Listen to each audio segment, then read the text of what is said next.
जिसके पास में राम नाम रूपी भजन है, माला है, धन है, वो सर्वस्व सुखी है। अगर तुम पैसे वाले हो उसको पूछो जा करके, तो पैसे वाला कभी तो ये कहेगा कि भैया हमें डायबिटीज है, हम चिकन खाने की मना कर दी है, दूध दही की मना कर दी है, घटिया नहीं खानी है। अब बताओ वो किस बात का सुखी है? गरीब इंसान होगा वो निर्भय रहता है, लेकिन पैसे वाले को पल पल पर डर घुसा हुआ है। लेकिन भाइयों, मेरी मैयाओं, ये जीवन बड़ा अनमोल रतन है, इसको वृथा में मत गमाओ। अगर ये एक बार धोखे से भी निकल गया, फिर मिले या ना मिले। तुलसीदास बाबा इसलिए तो कह रहे हैं, बड़े भागे मानुष तन पावा, सुर दुर्लभ सद ग्रंथ गावा। राम सिया राम बोलो राम जय जय राम, राम सिया राम बोलो राम जय राम, राम सिया राम बोलो राम जय जय राम, राम सिया राम बोलो राम जय जय राम। तो कहने का भाव है, तुलसीदास बाबा भी सारा कर रहे, बड़े भाग्य मानुष तन पावा। जो ये तन मिला है इसको वृथा में मत गमाओ। कहने का तो यही भाव है, तुलसी सब जग निर्धना, और धनमंता न कोई, धनमंता सोई जानियो, तापे राम रूप धन हो। इसलिए मेरी मैयाओं और मेरे भैयाओं, इस जीवन को सार्थक बनाओ। दया धर्म इन हाथों की शोभा सोने की रिंग पहनने से नहीं है, आभूषण पहनने से शोभा नहीं है। इन हाथों की शोभा तो कब है? इन हाथों से दया धर्म दान किया जाता है। इस जिह्वा की शोभा कब है? इस वाणी से।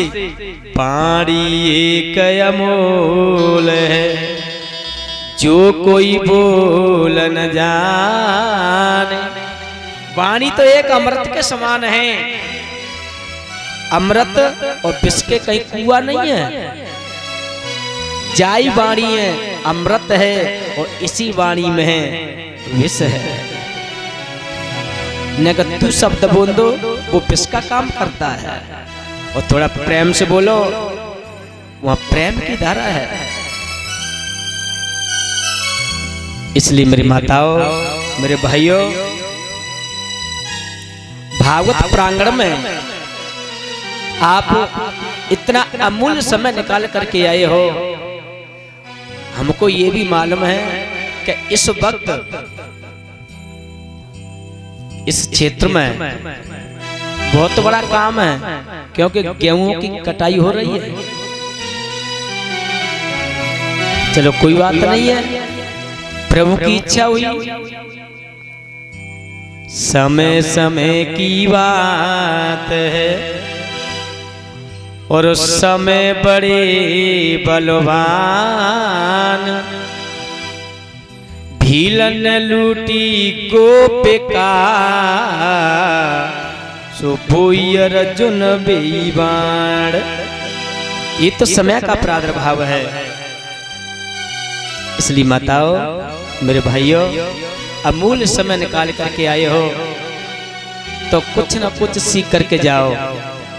ऐसा तो करियो मत। जब तक प्रांगण में बैठे हैं कथा सुन रहे हैं, व्यास जी बता रहे हैं कि संसार में कुछ भी नहीं है, तब तक तो विचार कर रहे हैं कि वास्तविक ना तो लाए और ना ले जाए। आए थे हम बिल्कुल कोई ऐसा गलत काम नहीं करेंगे, और जैसे ही शाम के वक्त आरती लेकर के प्रसाद लेकर के घर पहुंचे, घर से पामड़ा उठाया, खेत पर पहुंचे और फिर मेड़ कट रही है। ऐसा तो करियो मत।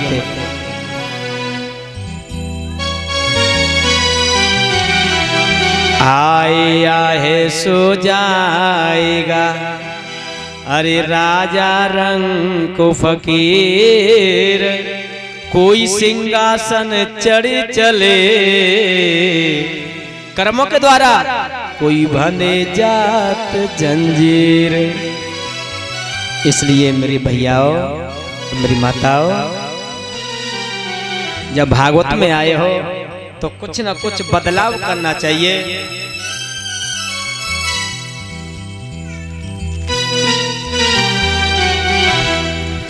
इसलिए मेरी मैयाओं, 3 चीज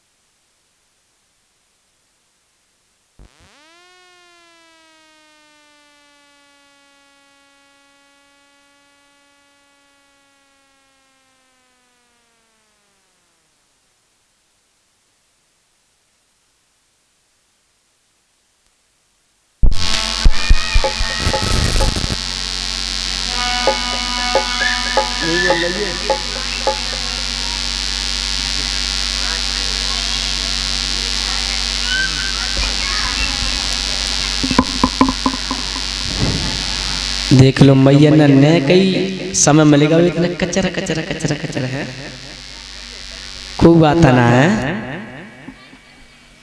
बोलिए गोविंद भगवान की जय हो।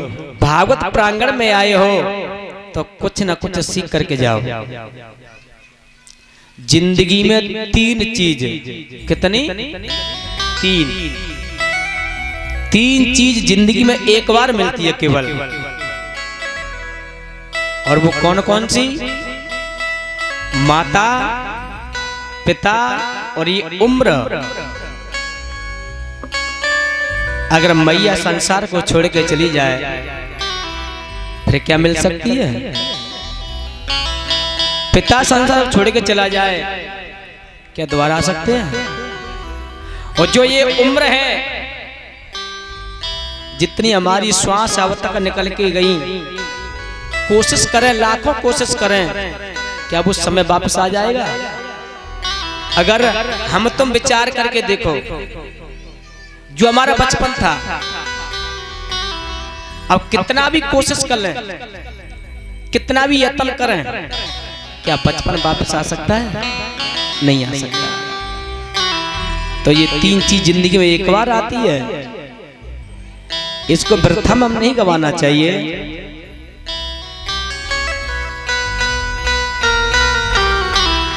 तीन वस्तुओं पर कभी विश्वास नहीं करना चाहिए: समय, मौत और ग्राहक। किसी वक्त, किसी समय पर आ सकती है।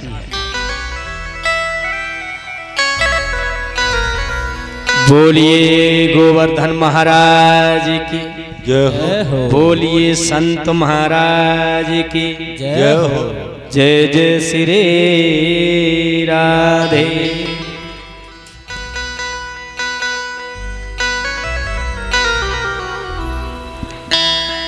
मैया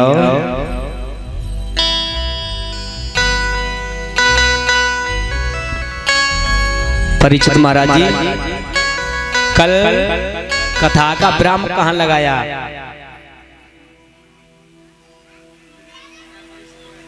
बहुत सुंदर। एक बार जोरदार ताली बजा कर स्वागत करेंगे। महाराज परीक्षित को श्राप लग गया शृंगी ऋषि के द्वारा तो अपने पुत्र जनमेजय को राज्य सौंप करके गंगा मैया के किनारे आ गए और उधर से श्री सुखदेव जी महाराज वो भी आ चुके हैं। दोनों का मिलाप हो गया था गंगा मैया के किनारे। बोलिए श्री सुखदेव जी महाराज की जय हो। सूत जी कहते हैं सोनकादिक ऋषियों, यो वेदोत्तरः विलुप्तो न मातृरतिम्रतः।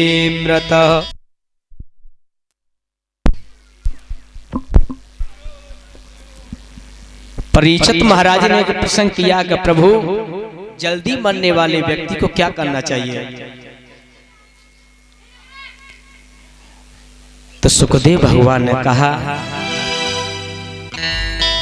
जल्दी मरने वाले व्यक्ति को भगवान की भक्ति, भगवान का भजन, भगवान की पावन कथा का रसपान करना चाहिए।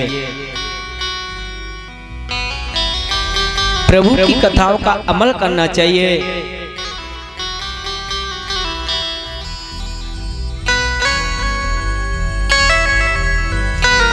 और जैसे ही नैमिषारण्य क्षेत्र में गंगा मैया किनारे सुखदेव जी महाराज पधारे हैं, वहां बड़े बड़े संत पुलस्त, भृगु, अत्रि, वशिष्ठ, नारद, पाराशर जिनकी 50-50 हजार वर्ष की उम्र थी वो भी सुनने के लिए एकत्र हुए हैं। इसलिए मैया एक बात अवश्य कहूं, जिस घर में संत के चरण पड़ जाए अचानक से अतिथि देवो भवः, बिना अतिथि के कोई भी संत, फकीर, सन्यासी, बालक, पागल द्वार पर आ जाए उनका स्वागत करना चाहिए। और जिस घर में आंगन में अगर संत के पैर पड़ जाए वो आंगन पवित्र हो जाता है। जिंदगी में संत की कभी बुराई मत करना। और जिसने संत की बुराई की है उसका सर्वनाश हुआ है। आग लगी आकाशों में और झर झर गिरे अंगार, जो न होते संत जन तो जल जा तो संसार। इसलिए मेरा कहना मैया, कोई भी संत द्वार पर आ जाए कभी अनादर मत करना। इसलिए मेरा कहना है संत मिलन को चालिए और तज माया अभिमान, जो जो पगया गे रखूं सुखोटन यज्ञ समान। इसलिए माताओं और मेरे भाइयों और हमारे बीच में हमारे शिवदास महाराज जी सैये के पास गांव बीरी के रहने वाले और आ गए हैं। मेरे बड़े सौभाग्य हैं। इसलिए मेरा कहना है रखो ध्यान साधुओं का, रखो ध्यान साधुओं का, अपमान न हो जाए। रखो ध्यान साधुओं का, अपमान न हो जाए। रखो ध्यान साधुओं का, अपमान न हो जाए। रखो ध्यान साधुओं का, अपमान न हो जाए। रखो ध्यान साधुओं का, अपमान न हो जाए। रखो ध्यान साधुओं का, अपमान न हो जाए। रखो ध्यान साधुओं का, अपमान न हो जाए। रखो ध्यान साधुओं का, अपमान न हो जाए। संत होती शीतल यज्ञ, संत होती शीतल यज्ञ, ज्वाला ना भड़क जाए। साधुओं का अपमान न हो जाए।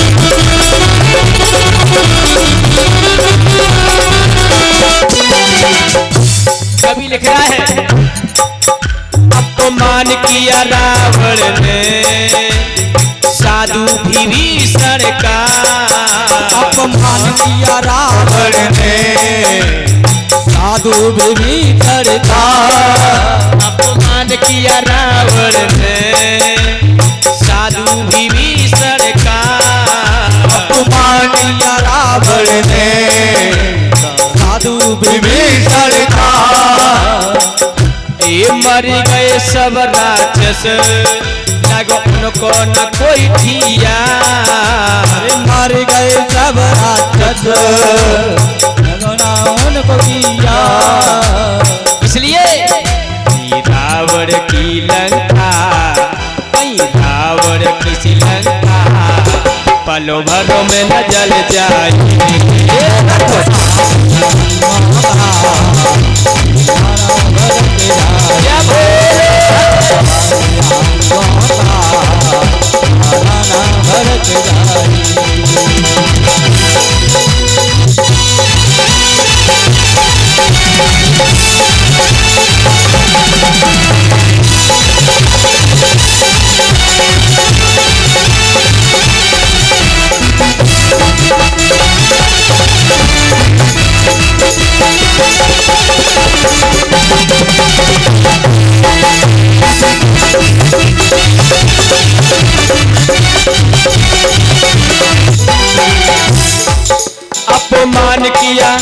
अपमान किया दुर्योधन ने साधु विदुर जी का, अपमान किया दुर्योधन ने,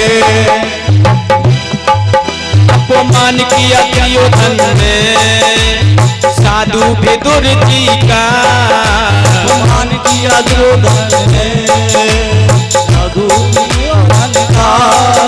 अरे मरी गए सब कौरव, लगो उनको न कोई टीका, मर गए सब कौरव, मिलो न बाटिया। महाभारत जैसा, महाभारत जैसा संग्राम न हो जाए,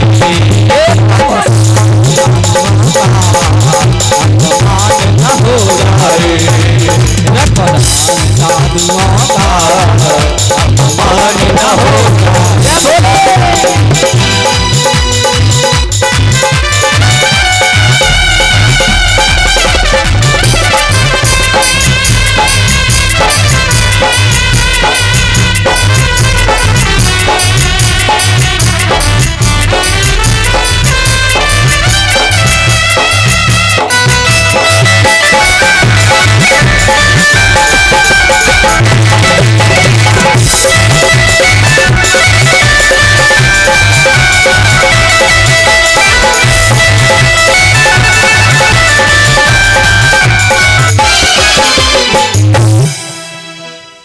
रखो ध्यान साधुओं का,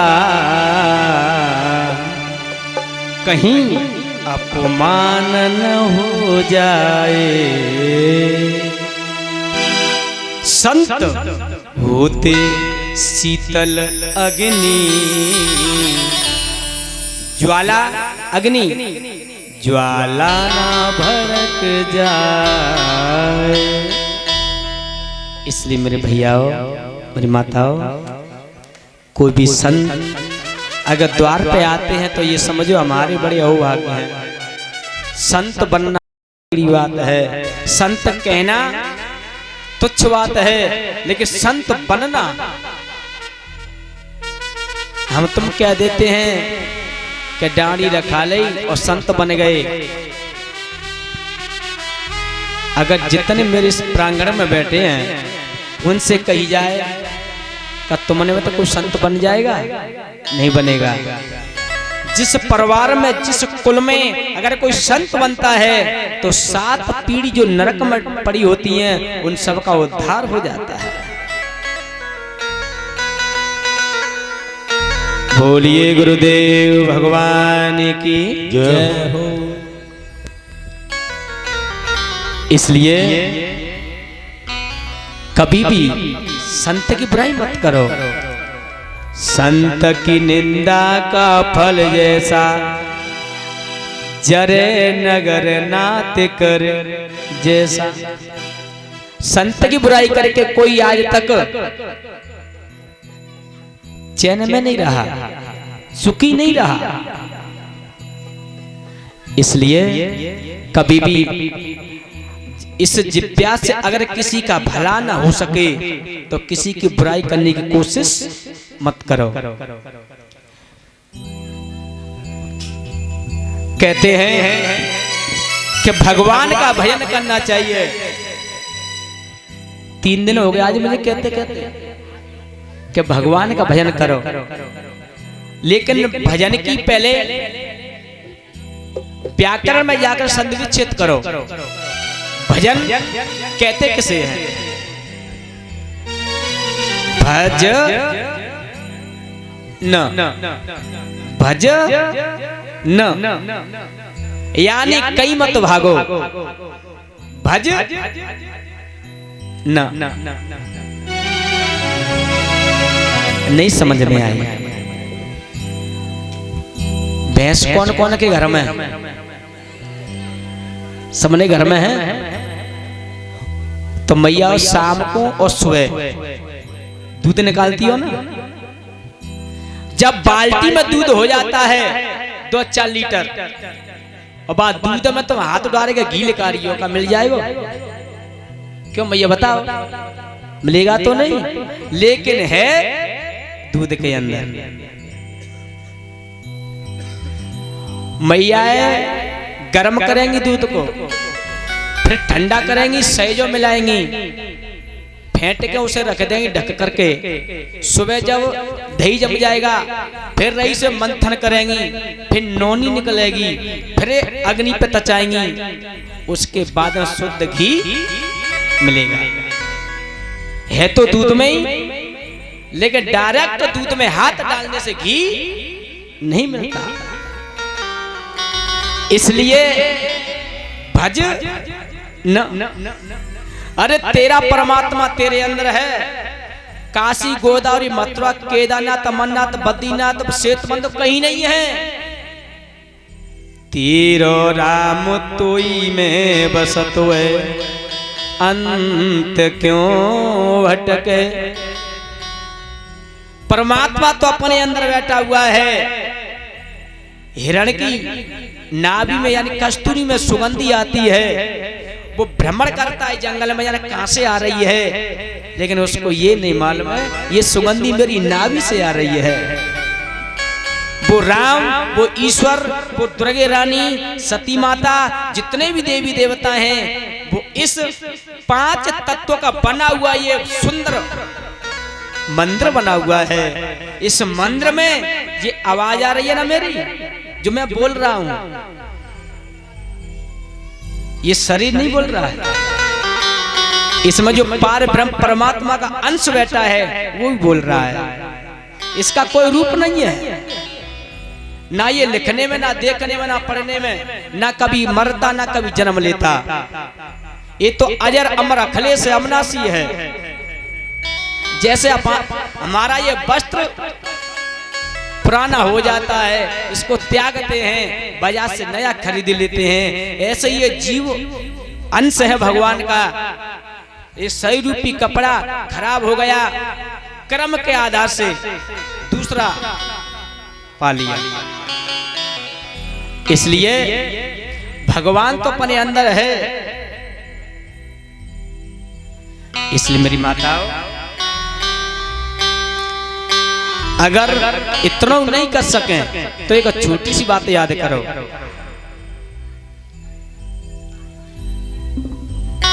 चार वेद 6 शास्त्रों में, 4 वेद 6 शास्त्र, 4 वेद 6 शास्त्रों में और बात मिली 2, सुख दे से सुख होते हैं और दुख दे से दुख। अब समझ लो। इसलिए मेरी माताओं, मैं तो सभी से यही प्रार्थना करूंगा, गुड्डू भैया एक बार भजन कर ले, मुक्ति का जतन कर ले। मेरी माताओं, मेरे भाइयों, एक बार भजन कर ले, मुक्ति का जतन कर ले। एक बार भजन कर ले, मुक्ति का जतन कर ले। एक बार भजन कर ले, मुक्ति का जतन कर ले। एक बार भजन कर ले, मुक्ति का जतन कर ले। कट जाएंगी चौरासे, कट जाएंगी चौरासे, हरि का सुमिरन कर ले। कट जाएंगी चौरासे, हरि का सुमिरन कर ले। कट जाएंगी चौरासे, हरि का सुमिरन कर ले।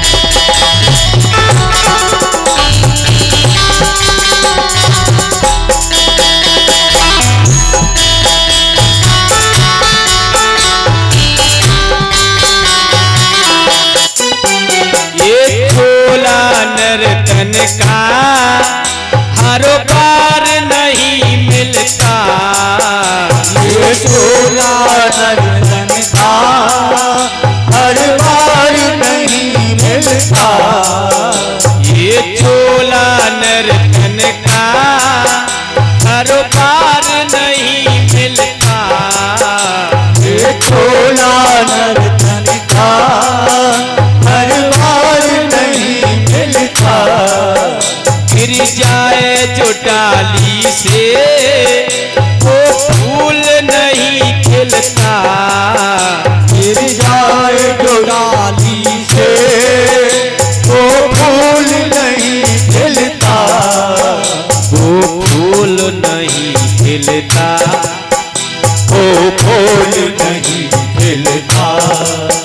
मुक्ति का जतन कर ले, मुक्ति का जतन कर ले, हनुमान को चमन कर ले।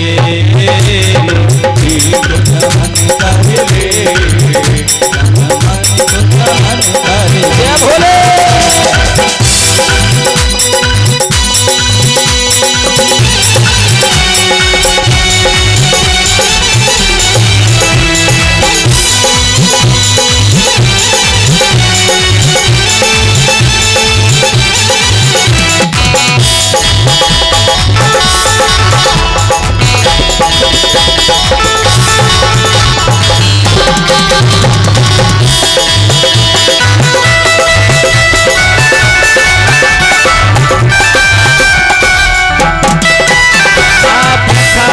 मानर तो ये श्वासों की लड़ियां, कथा गमानर तू ये श्वासों की लड़ियां।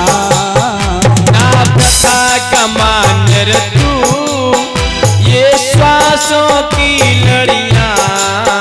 ना व्यथा गमानर तू ये श्वासों की लड़ियां।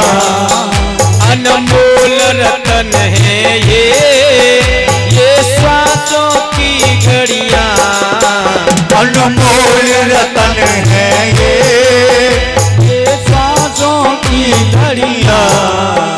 ये श्वासों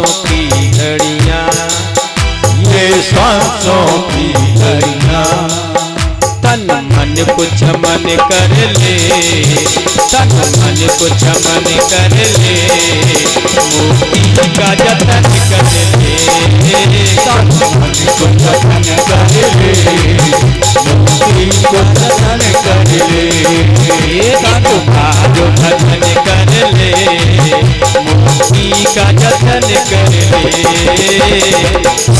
भजन कर ले, मुक्ति का जतन कर ले।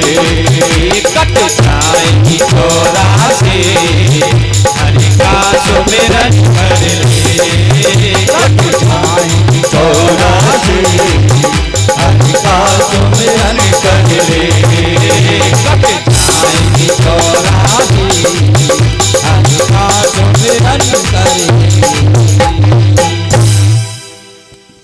कट जाएंगी 84 हरि का सुमिरन कर ले। इसलिए मेरी मैयाओ, मेरे भैयाओ,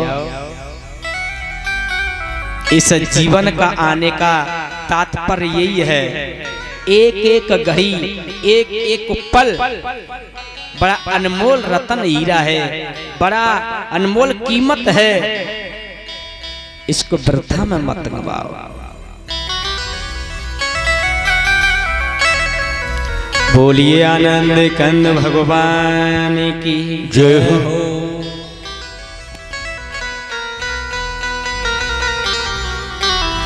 श्री सुखदेव जी से प्रसंग किया परीक्षित महाराज ने कहा, प्रभु एक बात बताइए, तुमने ये कही कि जल्दी बनने वाले को भगवान की पावन कथा सत्संग सुनना चाहिए,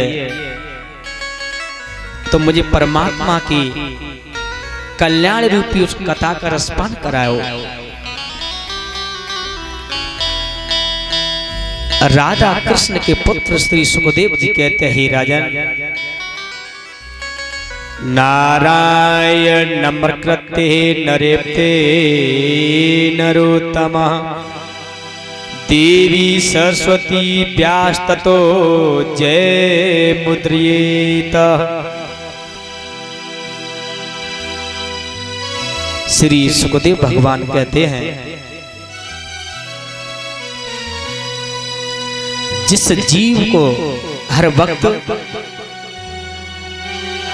मेरा ध्यान रहता है, उस जीव का मैं पल भर में उद्धार कर देता हूं। जो अंश मेरी तरफ भागता है, उसका मैं कल्याण कर देता हूं।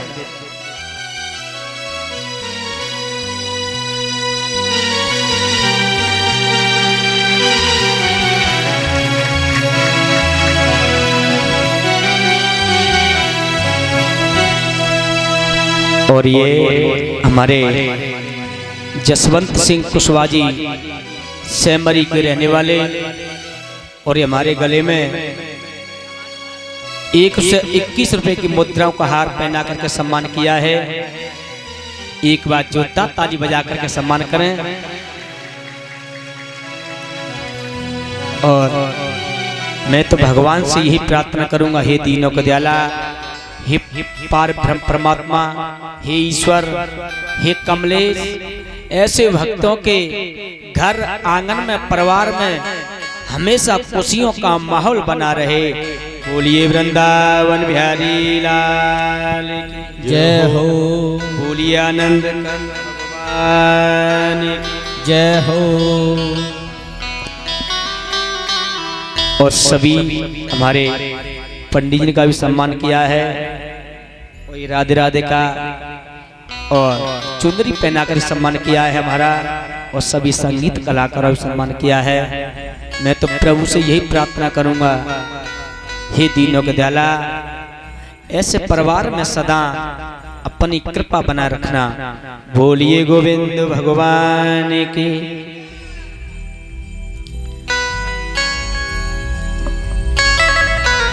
परीक्षित ने प्रसंग कर दिया कि प्रभु मुझे भगवान की पावन लीला तरण तारणी करने वाली कथा को मुझे रसपान कराओ। लेकिन मेरी माताओं, जीव को हर वक्त प्रभु का स्मरण होना चाहिए। उदर में लेट जमी में लेटो, उदर कहते हैं गर्भ को। उदर में लेट जमी में लेटो, पलना में लेट बड़ो सुख पायो। ब्याव भयो तिरिया संग लेटो, लेटत लेटत नाई अघायो। क्षीर सागर के लेट नहारे को नामो च्वापे कबहू न लायो। और मैं दादाजियो, लेटत लेटत लेट भयो, तिरो चेता पे लेटन कोई दिन आयो। बचपन चला गया खेलने में, जवानी चली गई कमाने में, बुढ़ापा चला गया चिंता करने में। लेकिन एक बात याद रखना मेरी दादियों, चिंता और चिता में अंतर कितना है। चिंता जीवित इंसान को जला करके भस्म करती है और चिता मुर्दे को जला करके भस्म करती है। इसलिए भगवान का स्मरण करना चाहिए, जीवन को सार्थक बनाना चाहिए। सबसे पहले परीक्षित महाराज ने प्रसंग कर दिया, प्रभु मुझे इस सृष्टि के बारे में बताइए, इस सृष्टि का आविष्कार प्रभु ने कैसे किया। नारायण नमकृते नरेप्ते नरोत्तमः देवी सरस्वती व्यास्ततो जय मुद्रियेत। इधर में श्री सुखदेव भगवान कहते हैं,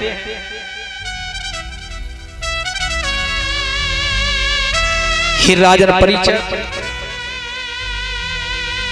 सबसे पहले इस संसार में अब मैं तुम्हें बताने जा रहा हूं, इस पृथ्वी की रचना कहां से हुई, जल का आविष्कार कहां से हुआ, आकाश कहां से बना, पाताल कहां से बना।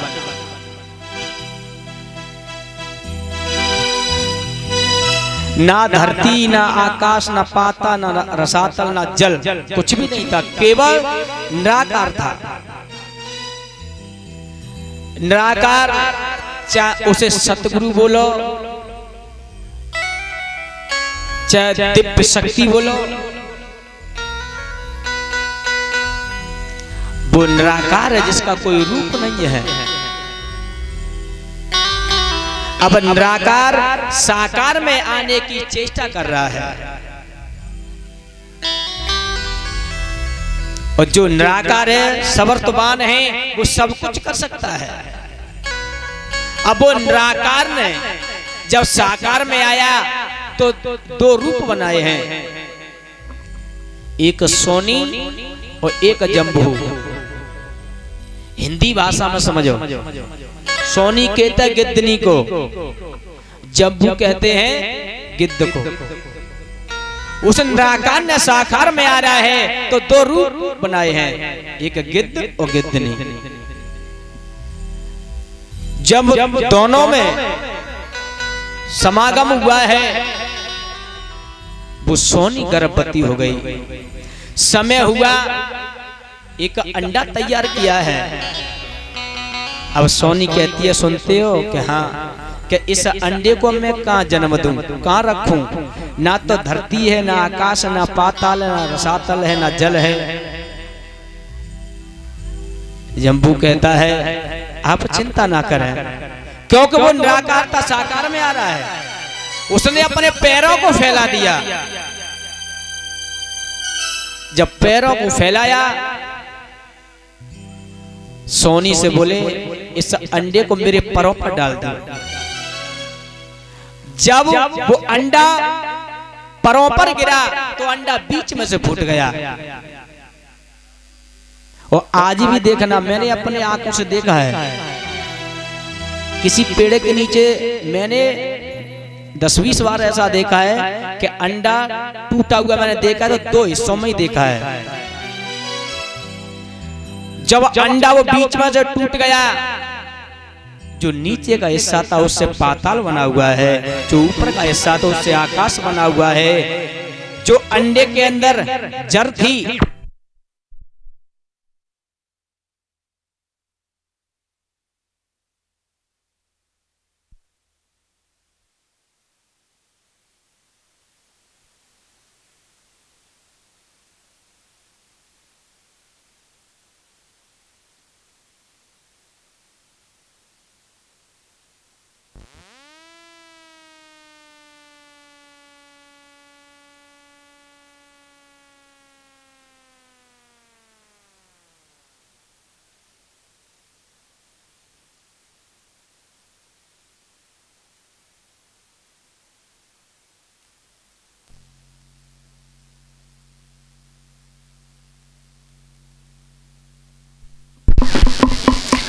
बोलिए गोविंद भगवान की। बतरा हुआ नहीं, बतरा मैया बड़ी यूं सोचती होंगी, ये छोटा सा लाला बड़ी बेइज्जती करते हुए हैं। यहाँ तो कुछ भी भीड़ नहीं है। जब 10 हजार की भीड़ होती है तब भी, उस समय भी हमको मालूम पड़ता है कि कौन सी मैया कहाँ सो रही है। पर एक बात बताएं दादाजी, जे मैया ने को बड़ा काम बढ़िया है। गेहूं काट के बेचारी आई है, परेशान है, तो नींद आवत है, सटसो ने कहांगे तो खींचो।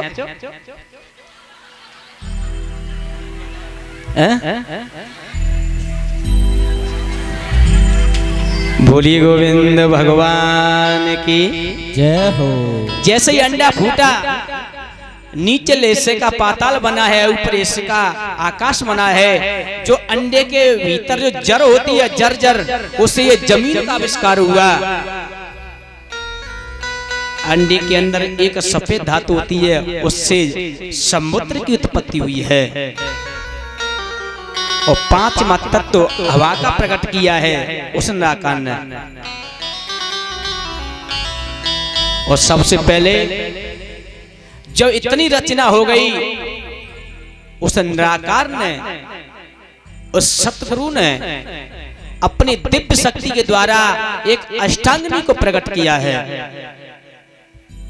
अष्टांगिनी आदि भवानी शक्ति को प्रकट किया है। आदि शक्ति ने अपने ही द्वारा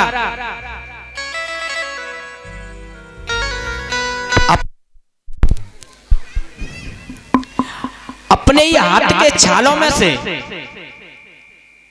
4 पुरुषों को उत्पन्न किया है। विष्णु शंकर और ब्रह्मा जी, और लास्ट में किया आदि गणेश। जब ब्रह्मा को प्रकट किया, ब्रह्मा से कही कि मेरे साथ शादी करो, सृष्टि की रचना करनी आ गई, मना कर दी, भस्म कर दिया। विष्णु को प्रकट किया, आदि भवानी ने कही शादी करो, उन्होंने भी मना कर दिया कि पुत्र माँ का नाता है, हम शादी नहीं करेंगे, उसको भी भस्म कर दिया। लास्ट में शंकर जी को प्रकट किया है, उनसे भी कही मना भस्म कर दिया। चौथे नंबर पर आदि गणेश को प्रकट किया है। आदि गणेश ने कही मेरे संग शादी करो। आदि गणेश ने कही कि मेरा और तुम्हारा संबंध क्या है। आदि भवानी ने कही रिश्ता तो हमारा तुम्हारा माँ बेटे का है। आदि गणेश कहने लगे तो मैं शादी नहीं करूंगा। आदि गणेश ने कही मैया एक बात बताओ, ये 3 डेरी काय की बनी है। आदि भवानी ने कही तो जैसे मैंने 3 और प्रकट करे, तीनों ने मने कर दी तो जला के भस्म कर दिए। आदि गणेश समझ गए अगर मने हमारे ने कर दी तो भस्म हम हो जाएंगे। उसी समय आदि गणेश ने कही माँ मैं शादी तो कर लूंगा, लेकिन मुझे 4 वचन दे दे। आदि भवानी ने कही तू 4 नहीं तू 8 मांग ले। आधी घड़ी से कही 8 की जरूरत नहीं है, मुझे 4 जरूरत है। जब त्रिवाचा भराई है उसी समय कही क्या पहले वरदान में तो ये है विष्णु को जीवित कर, दूसरे वरदान में ब्रह्मा को जीवित कर, तीसरे में शंकर को जीवित कर, और चौथा वरदान मेरा ये है मैं तपस्या के लिए जा रहा हूँ। जब मेरी पूर्ण तपस्या हो जाएगी, जब मैं लौट करके और तेरे साथ विवाह करूंगा। सोचा समझी करी नहीं, ये मस्त तो ऐसा ही होगा तथास्तु कह दे।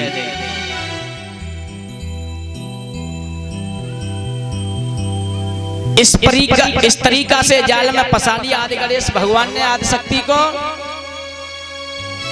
जिस प्रकार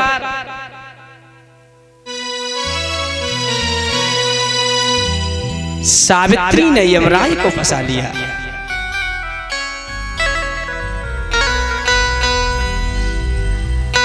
जब सत्यवान के प्राण निकाल करके यमराज लेके जा रहे, सावित्री पीछे पीछे चली जा रही। यमराज कहते बेटी तुम पीछे लौट जाओ।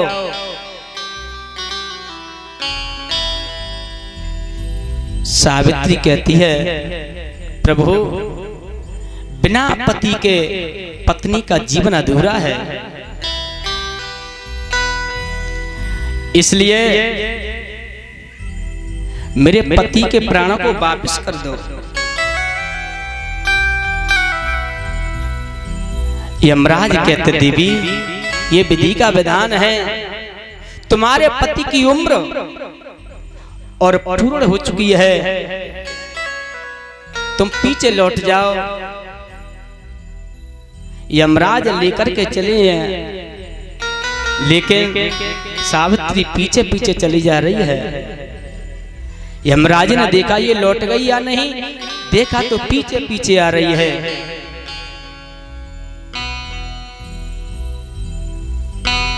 लेकिन याद रहे सावित्री से यमराज बोले बेटी मैं प्राणों को नहीं छोड़ सकता, लेकिन तू वरदान मांग ले, क्या चाहती है। सावित्री ने कहा प्रभु वरदान देना चाहते हो तो मुझे एक ही वरदान दे दो।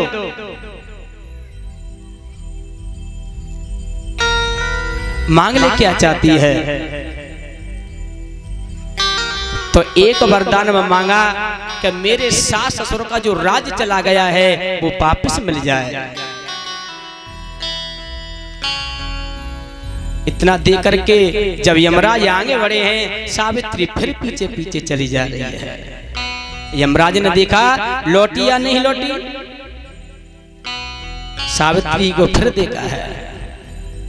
यमराज बोले देवी आप क्यों नहीं लौट रही हो, वरदान में कमी रहेगी तो और एक वरदान मांग लो।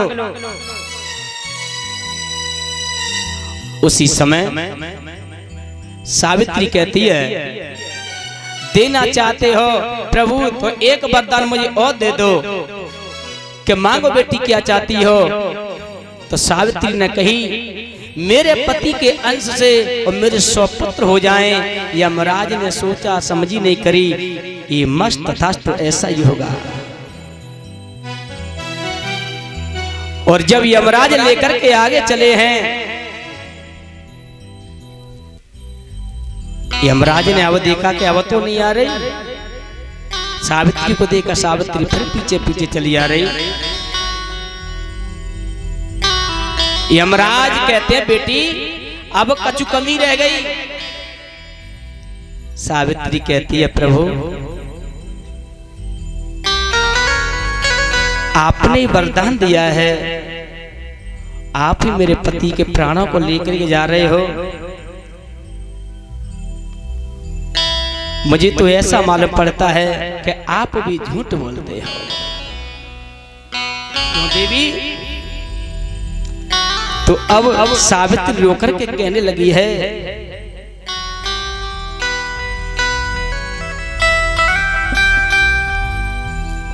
एकदम से रो करके कहने लगी, रोने लगी सावित्री सत्यवान के प्राण जब यमराज लेकर चल पड़े, रोने लगी थी सावित्री तो आंसू निकल पड़े। रो करके कहने लगी,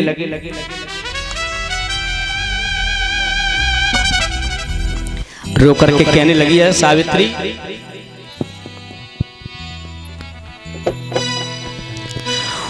व्याकुल थी बस पोकल,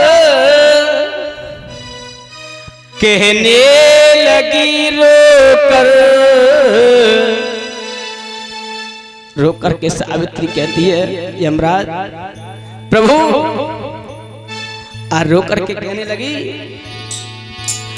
व्याकुल थी बस पोकल, कहने लगी रोकर। ये सजन छोड़कर जा रहे हो कहाँ, ये चमन छोड़कर जा रहे हो कहाँ, ये सजन छोड़कर जा रहे हो कहाँ। ये रेशमी जुल्फ ये सरोवती आंखें, तुम्हें देख कर जी रहे हैं सभी, तुम्हें देख कर जी रहे हैं सभी। सावित्री कहने लगी, व्याकुल थी बस पोकल, कहने लगी रोकर। ये सजन छोड़कर जा रहे हो कहाँ, ये चमन छोड़कर जा रहे हो कहाँ। ये सजन छोड़कर जा रहे हो कहाँ, ये चमन छोड़कर जा रहे हो कहाँ।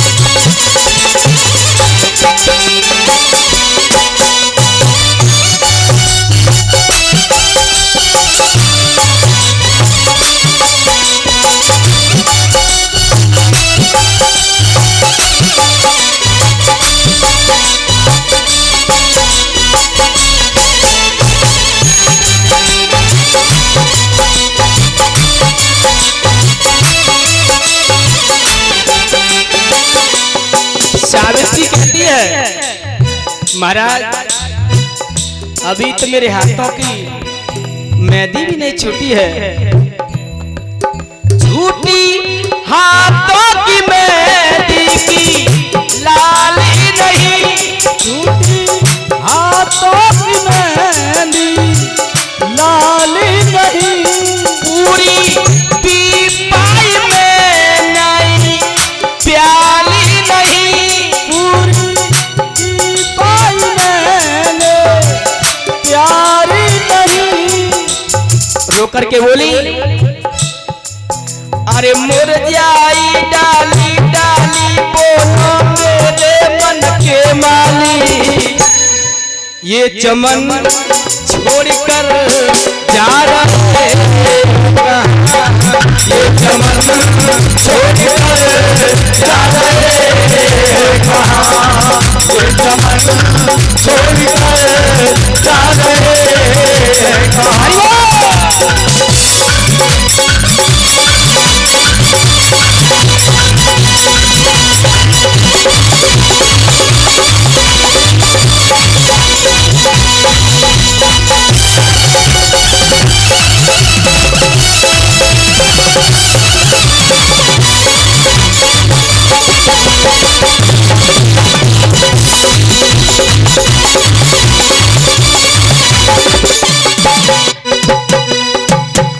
और सावित्री बोली कि महाराज मेरे दिल का ये दरबार तुमसे ही है, मेरा दिल के दरबार तुमसे रहे।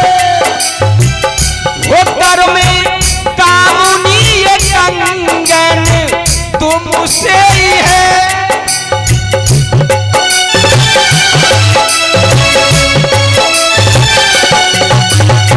और रो करके कहती है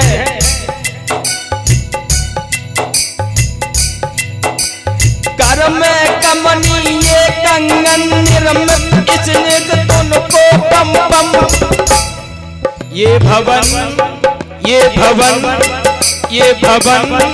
छोड़कर जा रहे होता, ये सब छोड़कर जा रहे कहाँ, ये भवन छोड़कर जा रहे कहाँ।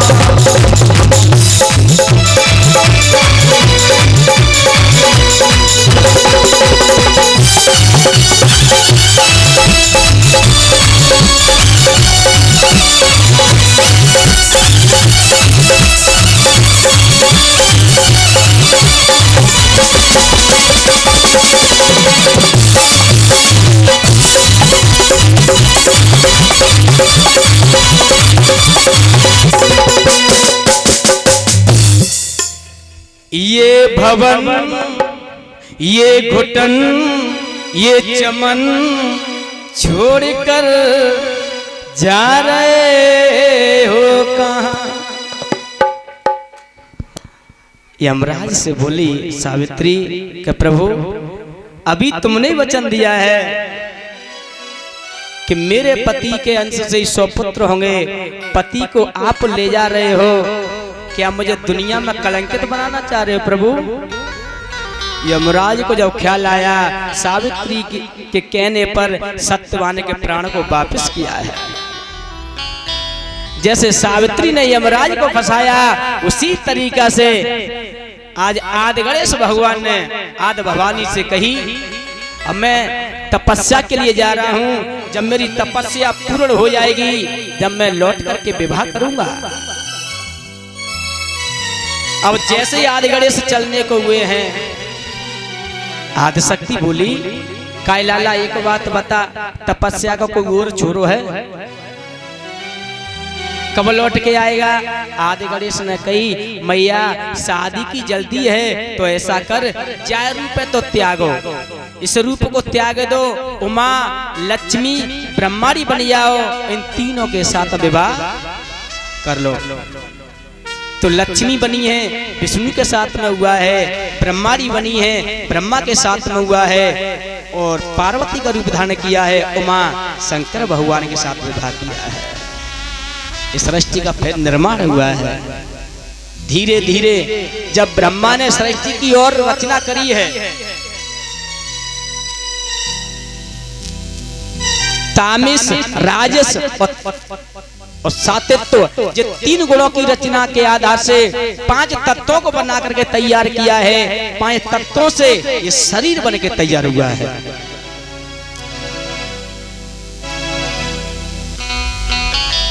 वासुदेव परावेदा वासुदेव परामका वासुदेव परायोगा वासुदेव पराक्रिया। इस तरीका से सृष्टि का निर्माण हुआ है। बोलिए गोविंद भगवान की जय हो।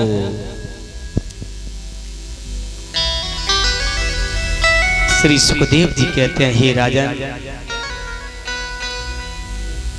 भगवान के इस धरा पर 23 अवतार हो चुके हैं।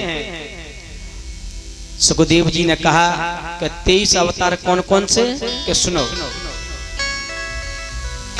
पहले अवतार में सनक सनातन संत और संत कुमार ये चारों के रूप में धारण किया है। दूसरे रूप में बहारा का रूप धारण किया है, हिरणाक्ष को मार करके पृथ्वी को रसातल से लेकर के आए। तीसरे रूप में देव ऋषि नारद बने हैं और चौथे रूप में हैवगिरी का रूप धारण किया है। हैवगिरी बोलते हैं शरीर, सर से नीचे इंसान का मुंह अश्व का यानी घोड़े का। पांचवा अवतार नारायण के रूप में लिया है।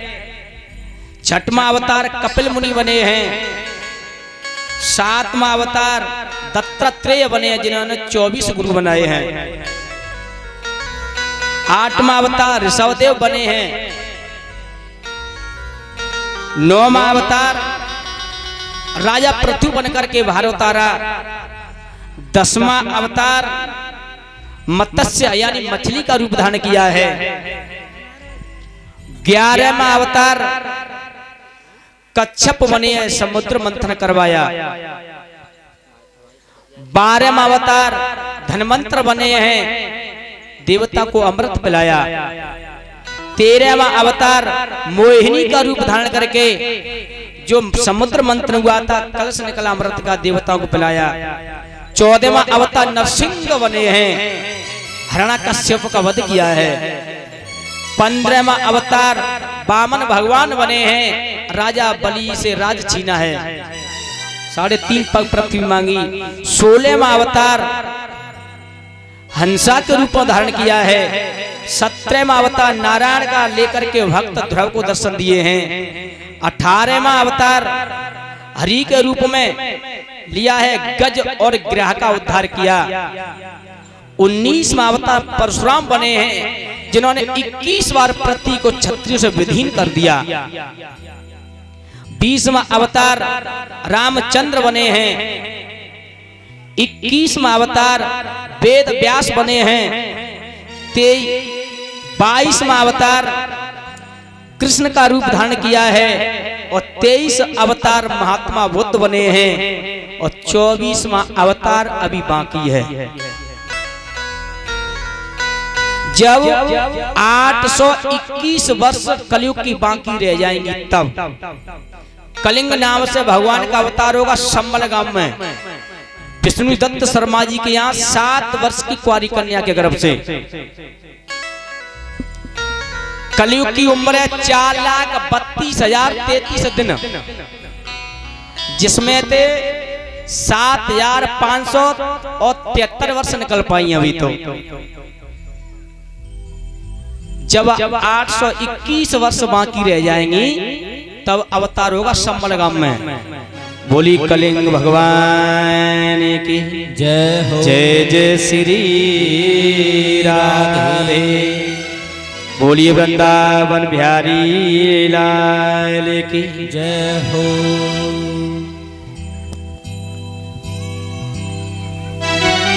मैया ने की मालूम पड़े कछु नींद आ रही है और मैया एक उपाय बता दूं, अगर नींद आवे बगला की है ज्यादा जोते नहीं, अच्छा कहीं न कोनी मारते ही। वैसे तुम्हारी कमी ना अक्सर करके जहाँ कथा चल रही हो, भागवत चल रही हो, नींद क्यों आती है? इसको भी वरदान लगा हुआ है। कुंभकर्ण की पत्नी का नाम था निंद्रा देवी।